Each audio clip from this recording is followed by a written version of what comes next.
The moment Karen's hand struck my 8-year-old daughter's face, time stopped. I watched in horror as my little girl stumbled backward, her bright pink hearing aid flying through the air before shattering against our concrete patio. The pieces scattered like broken dreams across the ground where moments before children had been laughing and playing birthday games. My daughter looked up at me with tears streaming down her cheeks, touching the side of her head where her hearing aid used to be. She could not hear the gasps from the other parents. She could not hear Karen screaming about HOA violations and noise complaints. All she knew was that a grown woman had just hurt her on her special day. Karen stood there with her clipboard, showing no remorse, demanding we clean up this mess immediately. She had no idea who she had just crossed. That was her first mistake. Her second mistake was what she said next. It was supposed to be the perfect 8th birthday party for my daughter Emma. I had spent weeks planning every detail, from the princess decorations to her favorite strawberry cake. Emma had been so excited, showing off her new bright pink hearing aid to her friends, explaining how it helped her hear all the wonderful sounds around her. Our backyard looked magical that afternoon. Pink and purple streamers hung from the oak tree, balloons danced in the gentle breeze, and 8 little girls giggled as they played pin the tail on the unicorn. Emma's smile was so wide it could have lit up the entire neighborhood. She moved confidently among her friends, her hearing aid allowing her to participate fully in every game and conversation. I had taken the day off from my job at the county office to focus entirely on making this day special. My phone buzzed occasionally with work calls, but I ignored them. Today was about Emma, nothing else mattered. The other parents chatted quietly on our deck, complimenting the decorations and sharing stories about their own children. The afternoon sun cast a warm glow over everything as the girls played freeze dance in the grass. Emma's laughter rang out clear and joyful every time the music stopped. This was exactly what I had hoped for. A normal, happy childhood moment where her hearing aid was just another part of who she was, not something that held her back. Then I saw her walking up our driveway. Karen Mitchell, president of our HOA, marched toward our backyard like she was heading into battle. She carried her ever-present clipboard and wore that stern expression I had seen terrorize neighbors for the past 2 years. Her perfectly styled gray hair did not move despite her aggressive pace. The other parents noticed her immediately. Conversations stopped mid-sentence. Even the children sensed the shift in energy and their laughter quieted. Karen's reputation preceded her everywhere she went in our subdivision. She was known for her surprise visits, her endless list of violations, and her complete inability to show human compassion. She stopped at the edge of our patio and began flipping through papers on her clipboard. Her cold eyes scanned our backyard like she was cataloging evidence for a court case. The birthday decorations that had seemed so cheerful moments before now felt like they were on trial. "Excuse me," Karen announced loudly, cutting through the peaceful afternoon like a knife. "I need to speak with the homeowner immediately about multiple HOA violations occurring on this property." My heart sank. Not today, not on Emma's birthday. I walked over to her with a forced smile, hoping to handle this diplomatically and get her to leave quickly. "Hello, Karen. As you can see, we are having my daughter's birthday party. Perhaps we could discuss any concerns tomorrow." Her expression never softened. If anything, she seemed annoyed that I had suggested waiting. She clicked her pen and pointed it at the decorations like a weapon.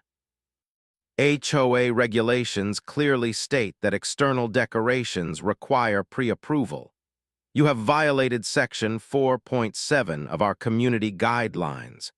Additionally, this gathering exceeds the noise limitations outlined in Section 2.3.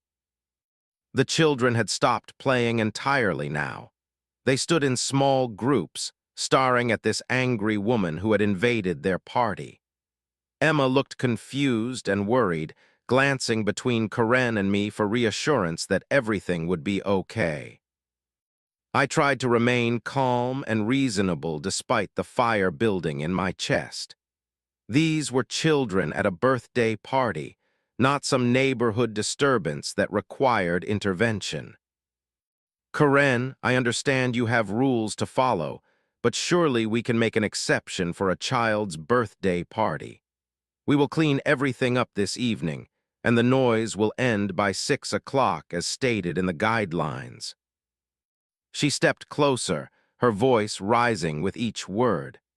The clipboard shook in her hands as her anger escalated beyond anything reasonable for the situation. There are no exceptions. Rules exist for everyone, not just people you approve of. This party ends now, or I will begin issuing fines immediately. The other parents moved closer, forming a protective circle around their children. I could see the concern in their eyes, the same fear I had witnessed in neighbors who had dealt with Karen's wrath before. But this time was different. She was targeting my daughter's special day. Please lower your voice. You are frightening the children. This seemed to make her even angrier. Her face turned red as she waved her clipboard in the direction of the birthday decorations. These children need to learn that rules matter. Their parents clearly have not taught them proper respect for community standards.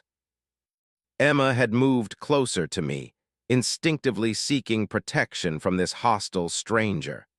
Her small hand found mine, and I could feel her trembling slightly.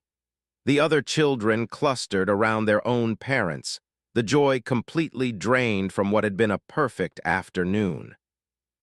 Karen, I am asking you nicely to leave. This is a private party on my own property, and you are not welcome here. Her eyes narrowed dangerously.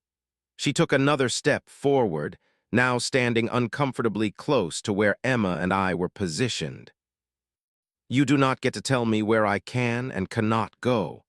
I am the HOA president, and I have every right to investigate violations whenever they occur. That was when Emma, trying to be helpful and diffuse the situation like I had taught her, stepped forward with her sweet 8-year-old voice. Ma'am, it is my birthday today. Would you like some cake? We have extra. The innocence and kindness in my daughter's offer should have melted any adult's heart. Instead, Karen turned her fury directly onto an 8-year-old child. Do not interrupt adults when they are speaking. Your parents have clearly failed to teach you basic manners. The cruelty in her voice when speaking to Emma made my blood boil. But what happened next crossed every line imaginable. Karen reached out and grabbed Emma's arm, pulling her forward roughly while shouting, "Look at me when I am talking to you." Emma stumbled from the unexpected force, her balance thrown off by only being able to hear from one side. As she tried to steady herself, Karen's other hand swung out in frustration, striking Emma across the side of her head. The impact sent Emma's bright pink hearing aid flying through the air. I watched in slow-motion horror as it arced across our patio before smashing against the concrete with a sickening crack. Pieces of plastic and delicate electronics scattered across the ground. Emma fell to her knees beside the broken pieces, tears streaming down her face as she tried to gather the fragments of her hearing aid. She looked up at me with such confusion and pain, touching the side of her head where the device used to sit securely. The silence that followed was deafening. Every parent and child stood frozen, unable to process what they had just witnessed. An adult had just physically assaulted a child at her own birthday party. Karen showed no remorse whatsoever. She straightened her blazer and clicked her pen again, as if striking a child was just another item to check off her list. Maybe now you will think twice before violating HOA regulations. Clean up this mess immediately, or the fines will start at $500. The rage that built inside me was unlike anything I had ever experienced. Every instinct screamed at me to respond with the same violence she had just shown my daughter. But my training kicked in. I knew there was a better way to handle this, a way that would ensure Karen faced real consequences for what she had just done. I knelt beside Emma and gathered her into my arms, whispering reassurances while my mind began calculating exactly how I was going to destroy Karen Mitchell. The other parents immediately sprang into action. Sarah Martinez, a nurse who lived 3 houses down, knelt beside Emma to check for injuries while her husband Tom took photos of the broken hearing aid and the red mark forming on Emma's cheek. Janet Wilson was already on her phone, calling the police to report the assault. I held Emma close as she sobbed silently into my shoulder. The worst part was knowing she could not hear my words of comfort. Her world had suddenly become much quieter and scarier because of one woman's cruelty. "Daddy, why did she break my hearing aid?" Emma whispered, her words slightly unclear without the device to help her monitor her own speech. The innocence in her question nearly broke my heart. How do you explain to an 8-year-old that some adults choose to hurt children simply because they can? Karen had finally left, but not before shouting more threats about fines and violations. She seemed genuinely confused about why everyone was so upset about her actions. In her mind, she had simply been enforcing HOA rules. The party ended with parents gathering their children and offering support. Every single person who witnessed the incident gave me their contact information and promised to provide statements to police. The community had rallied around Emma in a way that gave me hope for humanity, even after witnessing the worst of it. That evening, after the police had taken their report and Karen had been served with assault charges, I sat in our quiet house with Emma. Her temporary hearing solution was uncomfortable and unfamiliar. The audiologist had explained that her regular hearing aid was completely destroyed and would take 6 weeks to replace through insurance. 6 weeks of Emma struggling in school, missing conversations with friends, and constantly touching the side of her head where her aid used to be. 6 weeks of my daughter paying the price for Karen's violence. But I had 6 weeks to build my case. I began that very night. Using my access to county records and databases, I started researching everything about Karen Mitchell and her tenure as HOA president. What I found was even worse than I had expected. Karen had been systematically abusing her authority for over 2 years. She had issued over 300 violations, many for completely fabricated infractions. Families had been fined thousands of dollars for violations that did not exist in the actual HOA bylaws. Several elderly residents had been harassed so severely they had sold their homes and moved away. The financial records were particularly interesting. Karen had been approving payments to contractors who happened to be her relatives. She had used HOA funds for personal expenses, including landscaping for her own property. The pattern of corruption was extensive and well documented, but no one had ever complained to the proper authorities. I spent hours each night after Emma went to bed, building a comprehensive file on Karen's criminal activities. Every violation, every fraudulent fine, every abuse of power was carefully documented and cross-referenced with county regulations and state laws. I also reached out quietly to other families who had been victimized by Karen's reign of terror. The stories I heard made my blood boil. families forced to remove children's swing sets, elderly residents fined for having the wrong color flowers, veterans told they could not display American flags. But nobody had fought back because they did not know how. They did not understand their rights or have access to the resources needed to challenge Karen's authority. That was about to change.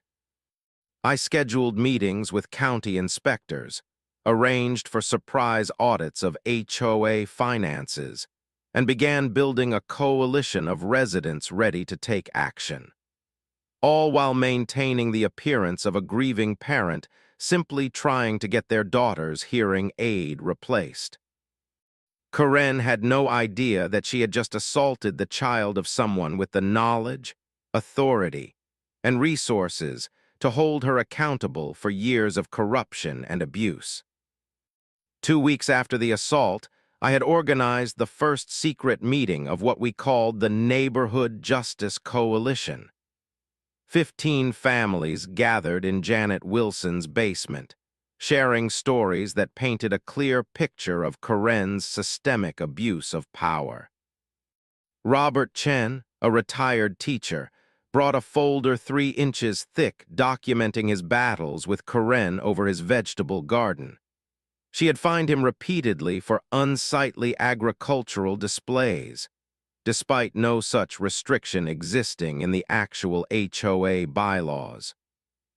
Maria Santos shared how Karen had forced her to remove a memorial garden for her late husband, claiming it violated landscaping guidelines. When Maria requested to see the specific rule, Karen had threatened additional fines for questioning authority. The most heartbreaking story came from elderly couple Frank and Dorothy Patterson. Karen had been harassing them for months about their mobility ramp, which was medically necessary for Dorothy's wheelchair. The stress had contributed to Frank's recent heart attack. As each family shared their experience, I took careful notes while maintaining my cover as simply another victimized resident. They had no idea I was building a federal case against Karen that would destroy her completely. "We need to document everything," I told the group. "Photos, receipts, correspondence, witness statements. Karen has been getting away with this because she counts on people being too intimidated or too isolated to fight back." Janet Wilson raised her hand. "But what can we really do? She is the HOA president and she has all the power." I smiled, knowing exactly how much power Karen was about to lose. "She has the illusion of power. Real power comes from following the law and serving the community. Karen has been breaking both federal and state regulations for years. We just need to present the evidence to the right authorities." Over the following weeks, our coalition grew to include 23 families.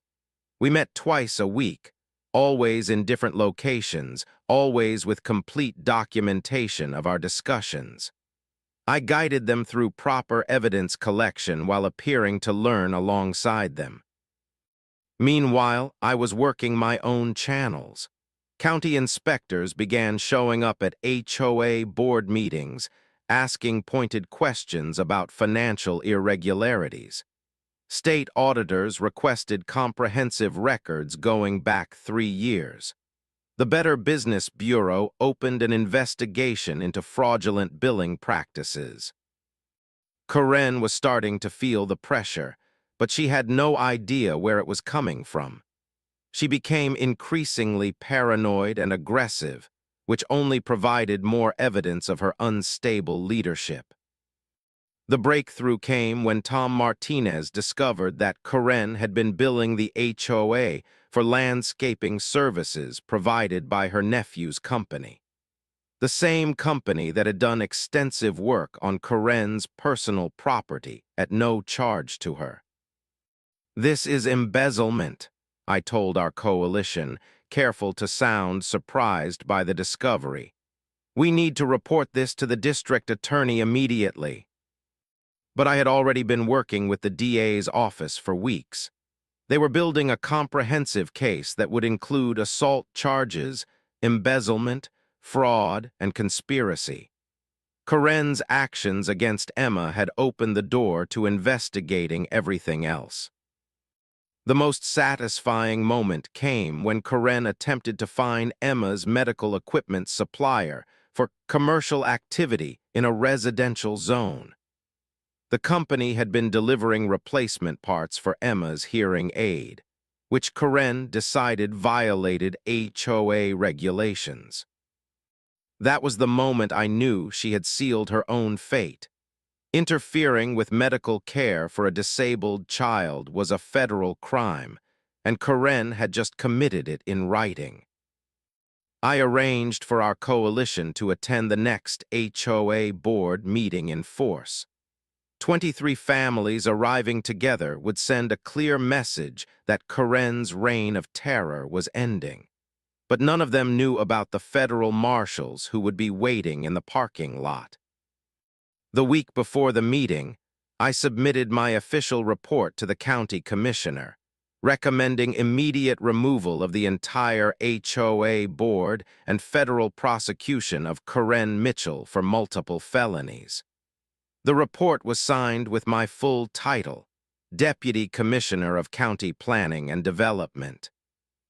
Corinne was about to discover that she had been terrorizing the wrong neighborhood, and she had assaulted the child of someone with the authority to destroy her completely.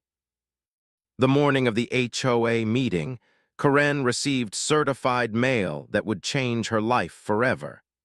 The county had ordered a comprehensive audit of all HOA finances and operations, effective immediately. Federal investigators were being assigned to review potential criminal activities. I watched from my office window as Corinne stood in her driveway, reading the official documents with growing panic. Her hands shook as she flipped through page after page of regulatory violations and evidence requests. She had no idea I was the one who had signed the order. By noon, Corinne was frantically calling every board member, demanding an emergency meeting to discuss false accusations from disgruntled residents. Her paranoia had reached new heights, but she still had no clue who her real enemy was. That evening, 23 families filled the community center for what would be Corinne's final HOA meeting as president. The tension in the room was electric as residents who had suffered in silence for years finally prepared to speak their truth. Corinne entered like a general preparing for battle. She carried multiple binders, legal pads covered in notes, and her ever-present clipboard. Her usual confidence seemed forced, and I could see the stress in her movements. "Before we begin tonight's meeting," Corinne announced, her voice higher than usual, "I want to address some vicious rumors being spread by certain residents who seem determined to undermine legitimate HOA authority." She looked directly at me as she spoke, clearly suspecting I was involved in organizing the resistance. If only she knew how right she was. "Mrs. Mitchell," I stood up slowly, my voice calm and professional.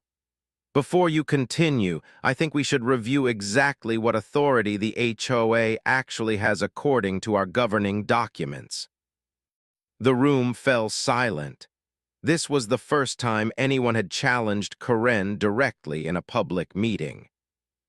"I do not need lectures about authority from residents who refuse to follow basic community guidelines," Corinne snapped back.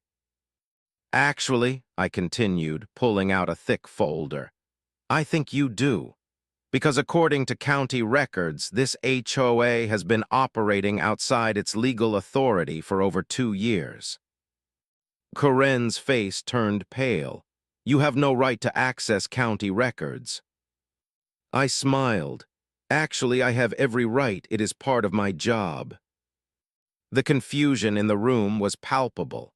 Residents looked between Corinne and me, trying to understand what was happening.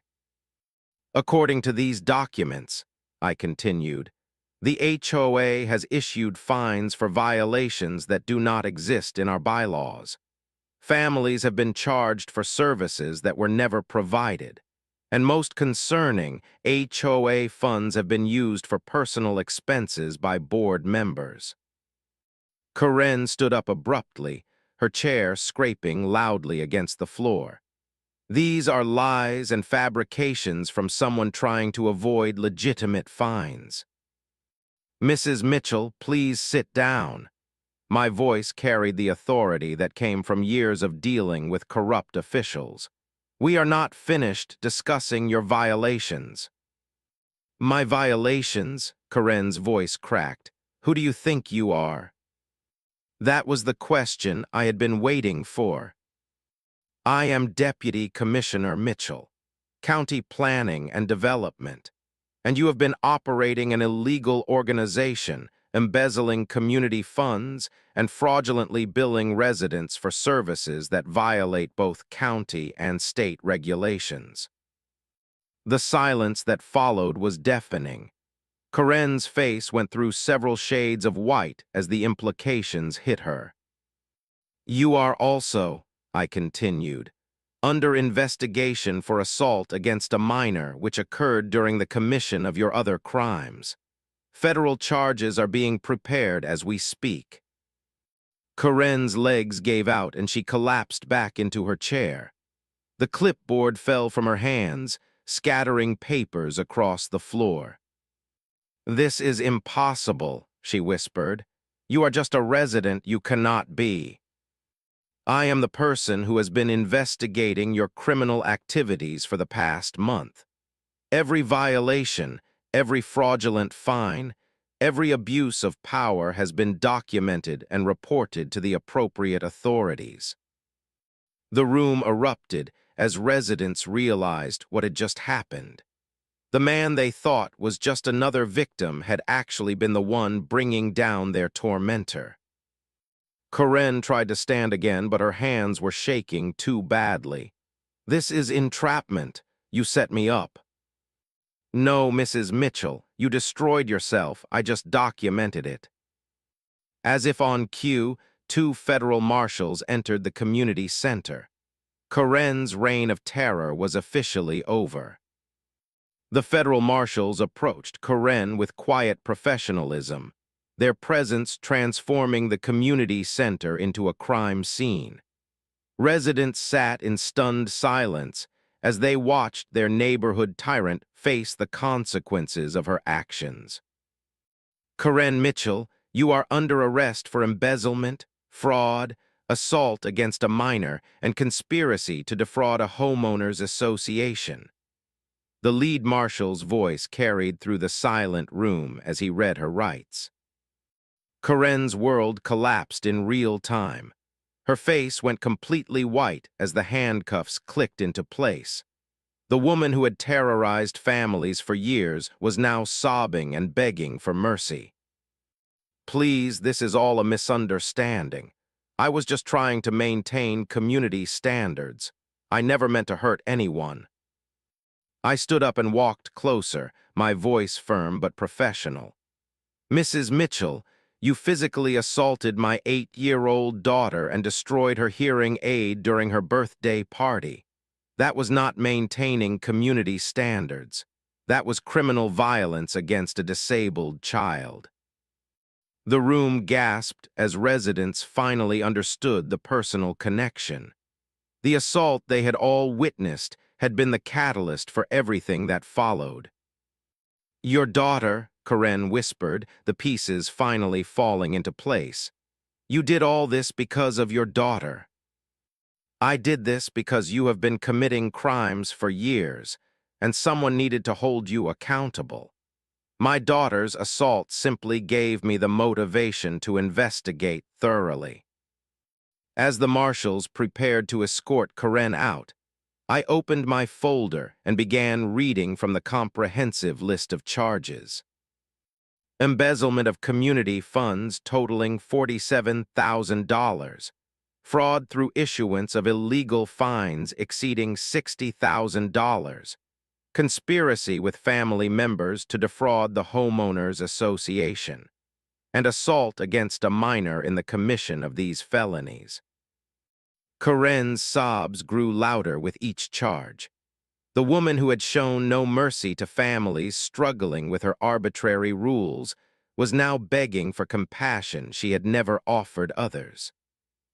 Mrs. Mitchell, you also interfered with medical care for a disabled child when you attempted to prevent delivery of hearing aid supplies.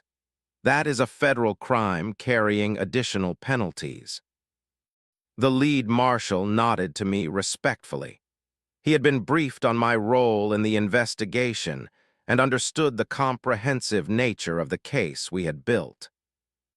Deputy Commissioner, we will need you available for testimony when this goes to trial.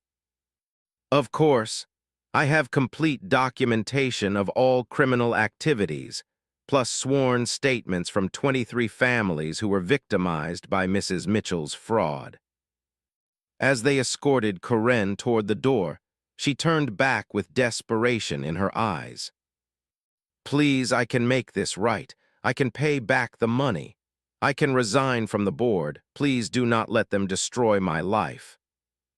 I looked at her with the same cold professionalism she had shown my daughter. Mrs. Mitchell, you had the opportunity to make things right every day for the past 2 years. Instead, you chose to terrorize families, steal community funds, and ultimately assault a child. The time for mercy has passed. The community center erupted in applause as Karen was finally removed from their lives.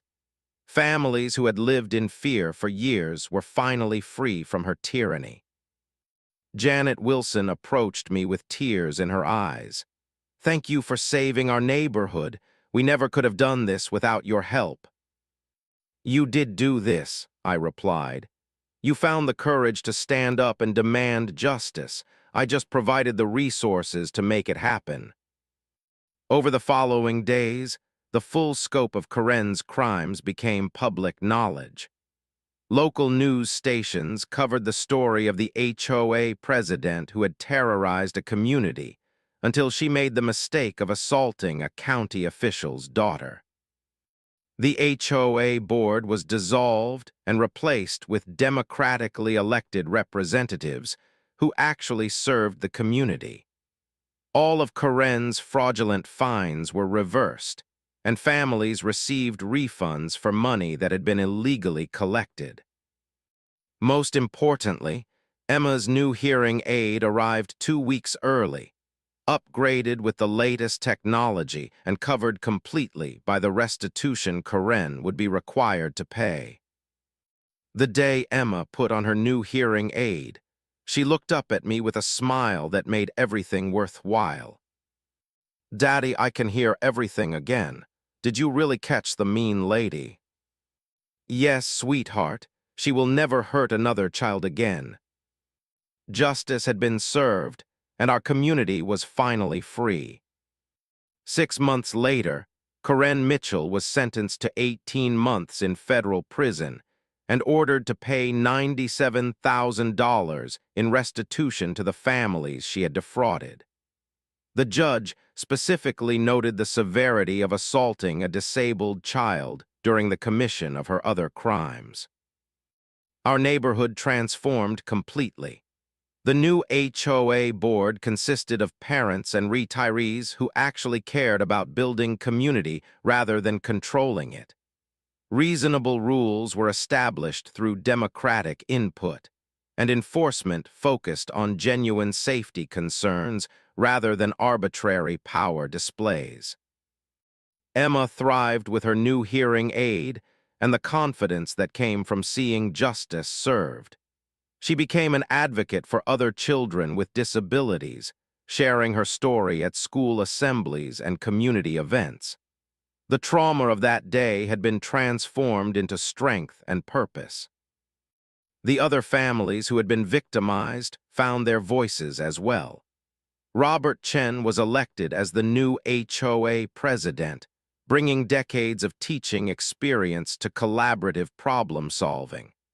Maria Santos created a beautiful memorial garden that became a gathering place for the entire community.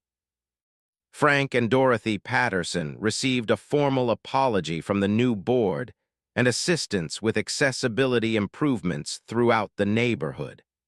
Frank's health improved dramatically once the stress of Karen's harassment was removed from their lives. I learned valuable lessons about the responsibility that comes with authority and resources. My position as deputy commissioner had given me the tools to seek justice, but it was the community's courage that made real change possible. The experience reinforced my belief that systems only work when good people engage with them actively. Karen had been able to abuse her power for years because residents did not know their rights or how to challenge illegal behavior. We established monthly community meetings where residents could learn about their rights, discuss concerns openly, and work together on neighborhood improvements. Transparency replaced secrecy, and collaboration replaced intimidation. Emma often asks me about fairness and justice now. I tell her that justice is not about revenge, but about protecting people who cannot protect themselves. Sometimes that means using whatever authority you have been given to ensure laws are followed and communities remain safe. The broken hearing aid that started this journey sits in a place of honor on Emma's bookshelf, a reminder that even the worst situations can lead to positive change when good people refuse to accept injustice. Our neighborhood learned that bullies can be defeated when communities stand together and demand accountability from their leaders. Karen's downfall proved that real authority comes from serving others, not from terrorizing them. Most importantly, Emma learned that her father would always fight for her, and that justice, though sometimes slow, will eventually prevail when good people refuse to give up.